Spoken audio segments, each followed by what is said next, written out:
Assalamualaikum warahmatullahi wabarakatuh. Oke guys, balik lagi bersama saya di channel CPUS.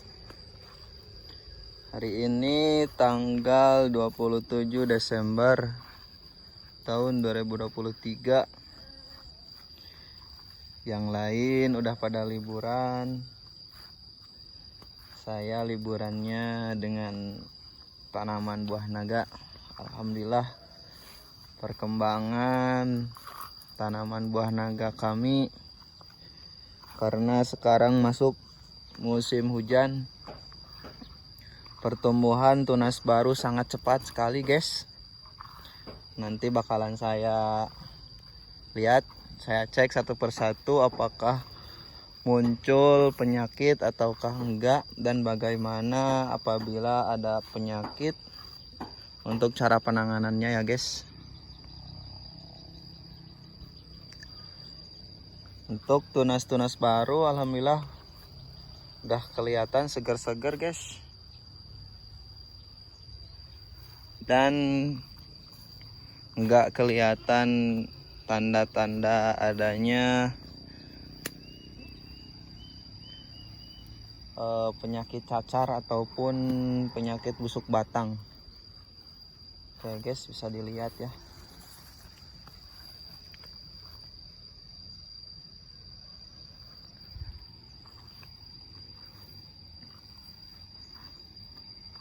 Alhamdulillah kondisi tunas-tunas sehat, semuanya segar-segar ya guys.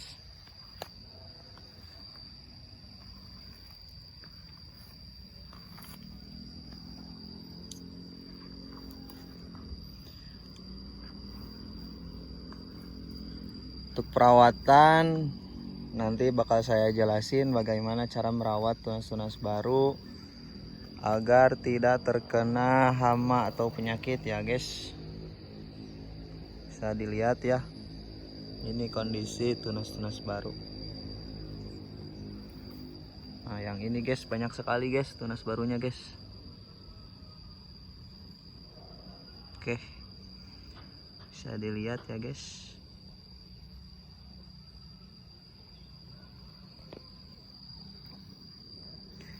Banyak sekali tunas baru. Nah ini.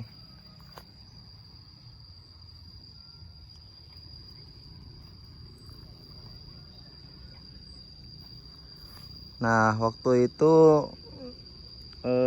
sirung ini mengalami pemberhentian ya, karena mungkin pengaruh faktor cuaca atau gimana.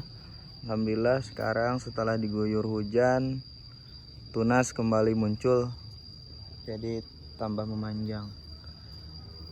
Untuk pertanyaan-pertanyaan, apakah bagus ketika potongan seperti ini muncul lagi tunas baru di sini? Sebetulnya gak masalah ya guys, kalau misalkan tunas ini nggak dibuang dan melanjutin dari tunas ini ya, lanjutin dari sirung ini nih, tunasnya ini melanjutin biar lebih panjang gitu. Nah kan tetapi apabila tunas yang kecil ini sudah panjang memanjang, nantinya karena efek ini tuh tersendat ya di sini, waktu itu akan tumbuh tunas-tunas lagi di sekeliling sini nih. Nah di sekeliling sini, jadi di duri-duri yang deket tunas ini tuh rawan muncul tunas kembali ketika tunas yang atas sudah besar. Nah seperti ini nih. Nah apabila tunas yang tadi, tunas yang baru itu besar kayak gini, nah di daerah sini itu rawan sekali muncul tunas-tunas baru.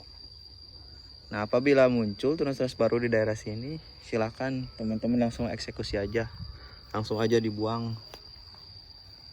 Nah ini juga ya, muncul-muncul guys. Yang ini juga muncul guys, kelihatan segar-segar tunasnya.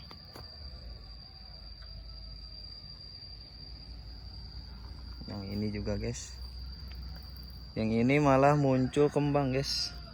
Nah kan tetapi kembang ini nggak bakal saya rawat tapi akan saya buangin. Karena kita fokus dulu ke tunas baru ya, biar banyak, biar batangnya banyak dulu, baru setelah banyak kita buahin ya guys. Nah yang ini juga nih kelihatan ya guys, tunas barunya udah pada bermunculan.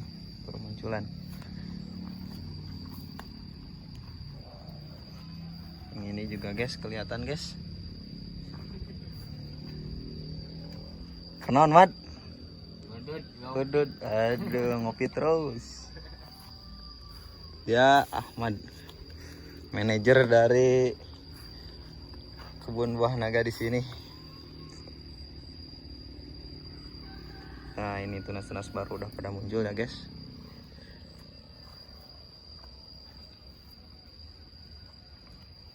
Sebetulnya penanaman buah naga pada musim hujan itu cepat sekali pertumbuhannya, akan tetapi jika kita nggak bisa ngerawatnya itu bakalan terjadi kerusakan total. Karena musim hujan itu suhu pasti mengalami kelembaban. Nah setelah mengalami kelembaban, otomatis penyakit pada tanaman itu bermunculan guys, beda-beda penyakit pada tanaman itu. Nah ini nih, ini tuh tunasnya awalnya segini. Nah karena mengalami pertumbuhan jadi ngelanjutin panjangnya. Nah di daerah sini tuh rawan guys, rawan muncul tunas baru nantinya kalau batang yang ini udah tua. Tuh yang ini juga sama. Ini tuh karena pas waktu penanaman kekurangan air, jadi mengalami pemberhentian atau berhenti. Nah untuk teman-teman yang belum tahu bagaimana cara perawatan tunas baru yang kayak gini nih, ini kan tunas baru, kita itu harus rawat. Bagaimana cara ngerawatnya? Yang pertama sudah jelas, pupuknya harus di booster ya, pakai pupuk yang kandungan N-nya tinggi, ataupun bisa pakai pupuk yang seimbang kayak NPK 16 itu kan pupuknya pupuk seimbang ya, antara nitrogen, fosfat sama kaliumnya seimbang. Nah boleh juga pakai pupuk itu biar mempercepat pertumbuhan tunas ya guys. Nah bagaimana sih untuk perawatan berjangkanya gitu, perawatan tunas-tunasnya? Nah untuk perawatan tunas-tunasnya ya guys, setelah tunas-tunasnya muncul jangan lupa dikasih obat fungisida dan insektisida. Karena memang sekarang ini musim hujan, jadi saya interval penyemprotan seminggu sekali ya guys. Jadi beda-beda untuk interval penyemprotan itu. Ada yang 3 hari sekali, ada yang seminggu sekali, ada yang 2 minggu sekali. Nah kalau saya itu penyemprotan intervalnya seminggu sekali. Apa sih kegunaannya kalau interval seminggu sekali? Kalau interval yang seminggu sekali itu kegunaannya buat jaga-jaga, jadi sedia payung sebelum hujan gitu. Nah ngelihat tunas-tunas kayak gini masih bersih dari cacar, dari penyakit yang lainnya, jadi untuk mengantisipasinya kita semprot itu seminggu sekali guys gitu ya. Jadi disemprotnya seminggu sekali. Kalau misalkan tunasnya sudah terkena jamur, nah untuk intervalnya 3 hari sekali guys, untuk penyembuhan dari cacar itu.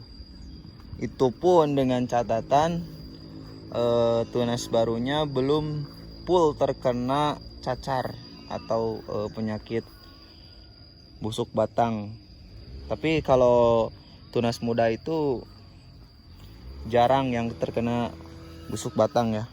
Paling kebanyakan itu dimakan ulat sama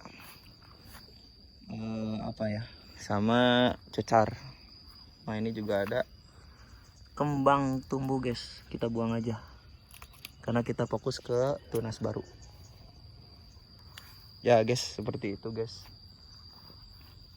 Untuk obat fungisidanya itu banyak ya, macam-macamnya. Silakan aja di searching di Google gitu, karena saya nggak ngerekomendasiin harus pakai pupuk fungisida ini, harus pakai pupuk fungisida itu, karena beda lokasi, beda suhu, beda kualitas tanahnya juga pasti nggak semuanya bakalan cocok di salah satu merek ya. Dan untuk inseknya juga nggak semuanya harus satu jenis ya, jadi beda-beda tergantung cocok apa enggaknya. Yang penting teman-teman jangan menyerah untuk mencoba gitu ya guys. Kalau misalkan dari satu merek nggak ada pengaruhnya, nah teman-teman bisa ganti ke merek yang lain. Seperti itu guys. Pokoknya musim hujan ini harus sering-sering memberikan obat fungisida disemprot ke batang buah naga, karena buah naga ini nggak punya daun ya, punyanya juga batang. Jadi ke batang nyemprotnya, nggak ke daun. Pokoknya seperti itu guys. Jangan lupa kalau punya tanaman naga yang kecil-kecil seperti ini, masa pertumbuhan, masa vegetatif harus sering-sering dikontrol. Karena kalau kita booster dengan pupuk, kemudian kita jarang kontrol, ditinggal seminggu aja udah tunasnya itu panjang guys. Kalau misalkan tunasnya nggak diarahin, kalau tunasnya didiamin, nanti bakalan tumbuh tunas sembarangan. Nah kita itu tugasnya buat ngebuangin tunas-tunas sembarangan. Nah kayak ini nih contohnya. Nah ini tunas ini sengaja saya buang karena tunas ini tumbuh di sini. Ini tuh tunas sembarangan, jadi ngeganggu. Jadi istilahnya itu tunas airnya dibuang aja ya guys. Tunas airnya dibuang aja. Kita fokus tunas airnya satu dipelihara buat nanti pembuahan ke atas ya guys. Oke, mungkin hari ini cukup sekian informasi dari saya, petani muda menanam buah naga. Bagi teman-teman yang suka tanaman buah naga, yang ingin membeli benih, silahkan tulis saja di kolom komentar, karena di sini juga nyediain benih ya guys, selain nyediain buah juga. Oke guys, terima kasih. Jangan lupa subscribe, karena subscribe itu gratis sekali, nggak perlu bayar. Dan juga dengan teman-teman mensubscribe, biar channel ini lebih sering lagi mengupload, lebih sering lagi mengedukasi teman-teman para pecinta buah naga, bagaimana cara perawatan buah naga, bagaimana cara pemberian pupuknya guys. Jangan lupa subscribe, karena channel ini nggak pernah mati sebelum tanaman buah naga ini semuanya rusak atau sudah nggak nanam lagi. Selama tanaman buah naga di sini ada, channel ini akan terus-terusan menginspirasi teman-teman para pecinta buah naga. Oke, terima kasih. Assalamualaikum warahmatullahi wabarakatuh.